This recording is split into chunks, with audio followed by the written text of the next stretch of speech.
चलिए आपको अगले नोबेल प्राइज की तरफ लिए चलते हैं। अगला नोबेल प्राइज है फिजिक्स 2023 का। थैंक गॉड यहाँ 20 नहीं लिखा है, 23 ही लिखा है। फिजिक्स का जो नोबेल प्राइज है बहुत ही स्मॉल लेवल पर ये भी स्टडी की गई है, एटॉमिक लेवल पर भी, और एटॉमिक के भी छोटे से छोटे साइज के लेवल पर स्टडी करने के लिए नोबेल प्राइज दिया गया। आपको लिए चलते हैं क्या है ये नोबेल प्राइज, धीरे धीरे बात करते हैं। 2023 का जो फिजिक्स का नोबेल प्राइज है वो एक्चुअल में जिस टॉपिक पर दिया गया वो है अट्टो सेकेंड। आज तक समय की इतनी छोटी यूनिट्स तक की स्टडी संभव नहीं थी। आज तक समय की सबसे छोटी यूनिट जहां तक स्टडी हो रही थी वो यूनिट था फेम्टो सेकेंड 10⁻⁻15 सेकेंड, लेकिन अब हम जाकर उससे भी छोटे समय की स्टडी कर सकते हैं जिसका नाम है अट्टो सेकेंड 10⁻18 सेकेंड तक की स्टडी भी संभव हो सकती है। और जब इस लेवल पे इतने कम से कम समय तक की स्टडी कर सकते हैं तो यहां तक कि जब कोई एटम्स एक दूसरे के साथ जुड़कर बॉन्डिंग बनाकर कोई कंपाउंड बनाता है, कितनी तेजी से और कितने कम समय में काम होता है, उन सब की स्टडी भी कर पाना संभव होगा। तो सर ये तो फिर तो एक चमत्कार हो सकता है, क्यों नहीं चमत्कार हो सकता है। इंस्टेंट समय में होने वाले जो मॉलिक्यूलर एक्टिविटीज होती हैं जो आपको समझ नहीं आ सकती थी आसानी से, उन चीज़ों की स्टडी भी उतने समय में की जा पानी अब संभव हो सकी है with the help of attosecond, जो कि इस बार के न्यूज़ में रहा है। क्या है ये चीज़, चलिए बात करते हैं।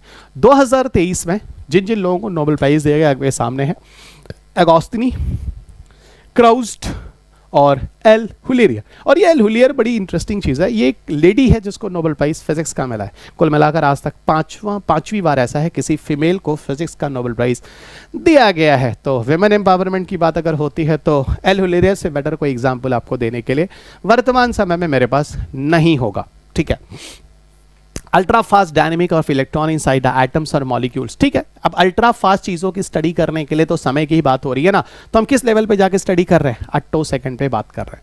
इससे फायदा क्या होता है, इससे फायदा ये होता है कि जो अल्ट्रा फास्ट इवेंट होता है एटम्स और सब एटॉमिक स्केल्स पर, उसकी स्टडी करना संभव हो पाता है। मैंने भी बोला बॉन्डिंग्स कितनी तेजी से जुड़ती हैं, कंपाउंड्स कितनी तेजी से मिलता है, या फिर चीनी कितनी तेजी से पानी में घुलता है। एक सिंपल तरीके से आपको समझाने की कोशिश करूं, ये सारी चीज़ों की स्टडी अट्टो सेकेंड्स के लेवल पर जाकर हो पाना अब संभव है। ठीक है ना, माइन्यूट लेवल्स पे क्या क्या चीज़ें होती हैं। थोड़े से इनके अचीवमेंट्स अगर आप बात करते हैं, ठीक है, धीरे धीरे देखिएगा, कंसेप्ट पर ध्यान दीजिएगा। ठीक है, अब ध्यान रखिए आप रवि अग्रवाल सर की क्लास में हैं। ठीक है, और रवि अग्रवाल सर का मतलब होता है कि विषय को समझना है। ठीक है, विषय को समझना है, क्योंकि आप मेरे लिए सिर्फ यही नहीं है कि सिर्फ पीटी के बच्चे हैं, आप मेरे लिए इंटरव्यूज़ देकर और इंटरव्यू फोड़ के आने वाले बच्चे हैं। जब इंटरव्यूअर आपके सामने पूछ रहा होगा क्वेश्चंस, तो ये कंसेप्ट ही होगा जो आपको वहाँ जवाब दे रहा होगा। फैक्ट्स के बेस पर आप कभी भी किसी क्वेश्चन का उत्तर नहीं दे सकते हैं और आप बेहतरीन तरीके से समझते हैं। फैक्ट्स तो आप आसानी से गेस कर सकते हैं अगर आपके पास अंडरस्टैंडिंग है, और यूपीएससी का क्वेश्चन पेपर फैक्ट्स होता ही नहीं है। इसीलिए जो बच्चे मुझे सुनकर जाते हैं, हो सकता है आपको लगे मैं तारीफ कर रहा हूँ, वो क्वेश्चन को समझ लेते हैं। और जो बच्चे सिर्फ फैक्चुअल डेटा को यूट्यूब पे जाकर रट रहे होते हैं, उनके बस में टॉपिक्स करना आसान नहीं होता। उनको लगता है यूपीएससी ने क्वेश्चन का पेपर बदल दिया है, और हर साल बच्चों को लगता है कि पैटर्न बदल दिया। और कुछ लोग तो 6 साल से 6 अटैम्प्ट हो चुका, और ये कहते कहते उनको सुनता हुआ मैं थक चुका हूँ कि इस बार यूपीएससी ने पैटर्न बदल दिया। आपको पहले से पता होना चाहिए ये यूपीएससी का नेचर है। यूपीएससी हर साल कुछ ना कुछ नया एक्सपेरिमेंट करता है। मैच्योर बच्चों के साथ ये दिक्कतें नहीं होती हैं। ठीक है, यहां तक कि विद्यार्थी तो छोड़ो, एग्जाम्स होने के बाद अध्यापकों का भी ये कहना होता है यूट्यूब पर आकर कि इस बार यूपीएससी ने पैटर्न बदल दिया है, जबकि आपको पता होना चाहिए कि यूपीएससी हर साल कुछ ना कुछ नया एक्सपेरिमेंट करता है, और मैच्योर लोगों के लिए ही यूपीएससी है, चाहे वो अध्यापक हो चाहे वो विद्यार्थी हो। मैं अपने बारे में भी बात करता हूँ। ठीक है, विषय को समझना ज़्यादा ज़रूरी है, ना कि उसे रटना। जिन लोगों को दिया गया वो आपके सामने है। ठीक है, अब देखो अट्टो सेकेंड जो पल्सेस होती हैं, जो लाइट्स की होती हैं, है ना, प्रकाश की, वो हो सकती हैं। बहुत छोटी छोटी चीज़ों के स्ट्रक्चर्स की स्टडी कर पाना अब संभव होगा। बहुत ही प्रिसाइज तरीके से हम चीज़ों की स्टडी कर सकते हैं। प्रिसाइज तो आप समझ ही रहे हैं, word itself defined what is the meaning of it. यहाँ पर जो ऑब्जर्वेशंस होते हैं वो बहुत ही रैपिड मूवमेंट्स के ऑब्जर्वेशंस आसानी से स्टडी करवाना संभव होता है।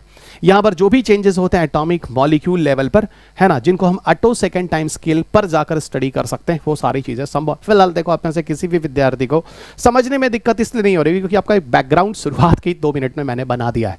अब तो बस लग रहा होगा खाना पूर्ति हो रही है, हाँ सर चीज़ें समझ में आ रही हैं, आप बस उसके एप्लीकेशन ऐड ऑन कर रहे हैं। Definitely high speed photography instant समय में, मतलब 1 सेकेंड के अंदर, फ्रैक्शन ऑफ सेकेंड में भी इंस्टेंट टाइम पीरियड्स की फोटोग्राफी कर सकते हैं। कुछ इस तरीके का कि जैसे मान लो कि गार्ड पार्टिकल को ढूंढने के लिए, शायद मैं कुछ ज़्यादा ही बोल गया, हाँ हो सकता है, गार्ड पार्टिकल को ढूंढने के लिए जो एलाइस एटलस CMS और LSCB करके जो डिटेक्टर्स लगाए गए थे सर्न एक्सपेरिमेंट में, जो Swiss France border near Geneva में जो गार्ड पार्टिकल को ढूंढने का जो एक्सपेरिमेंट हुआ था, वहाँ पर भी कुछ इस लेवल पे जाकर हम एंटी मैटर्स की स्टडी कर सकते हैं, गार्ड पार्टिकल स्टडी कर सकते हैं। तो हो सकता है भविष्य में इनमें और ज़्यादा बेहतरीन तरीके से रिसर्च संभव हो सके। इसके अलावा आप ह्यूमन आई की जो क्षमता है, जो नहीं देख सकती, उससे ज़्यादा क्षमता की चीज़ों को भी आप देख सकते हैं। It's just an another application जो आपको समझ में आ रहा होगा। हिस्टोरिक अचीवमेंट में मैंने आपको इस शख्स का नाम बोला था, एल हुलेरियट्स, जो कि एक वुमेन है और नोबेल प्राइज़ 1901 से लेकर अगर देखा जाए तो 5वीं बार किसी फीमेल को दिया गया। It's very good. Auto second जो है उसका एप्लीकेशन हर सेक्टर में हो सकता है। उसको अगर देखा जाए तो physics, chemistry, biology, electronics, medicine, हर सेक्टर में इसको आप बड़े लेवल पर यूज़ कर सकते हैं। यहाँ तक कि कैंसर थेरेपी वगैरह के रिसर्च में भी ऐसा कहते हैं कि मेडिकल डायग्नोस्ट वगैरह करने में ये काफ़ी बड़े लेवल पर है ना आगे उभर कर आने वाला इस तरह की स्टडीज़। एप्लीकेशंस में और भी चीज़ें हटो सेकंड में एक बार रूबरू हो लेते हैं, क्योंकि UPSC 1 2 3 करके ऑप्शंस में जाता है, सो रिस्क नहीं ले सकते हैं, ठीक है। Immense potential across the various scientific domains, वो आपको बताई थी। इलेक्ट्रॉनिक मेडिसिन में उसकी स्टडी होती है, कैंसर थेरेपी में होता है, चीज़ मैंने आपको पहले ही बता दिया है। हाई इमेज वगैरह, हाई रेजोल्यूशन इमेजेस को आइडेंटिफाई कर पाना स्पेक्ट्रोस्कोपी में काफ़ी आसान है। बायोलॉजी और एस्ट्रोनॉमी में भी एक अच्छे रिजल्ट्स आने वाले। भी मैं गार्ड पार्टिकल की बात कर रहा था, तो गार्ड पार्टिकल जिसकी वजह से हर चीज़ों में मास आता है, ठीक है। एडवांसमेंट इलेक्ट्रॉनिक्स में काफ़ी फास्टर इलेक्ट्रॉन्स वगैरह का फ्लो वगैरह स्टडी कर पाना काफ़ी संभव हो पाएगा। यानी कंप्यूटिंग्स और टेली कम्युनिकेशन टेक्नोलॉजी में भी एक रेवोल्यूशन आ सकता है इन यूनिट्स के लेवल पर स्टडी कर कर।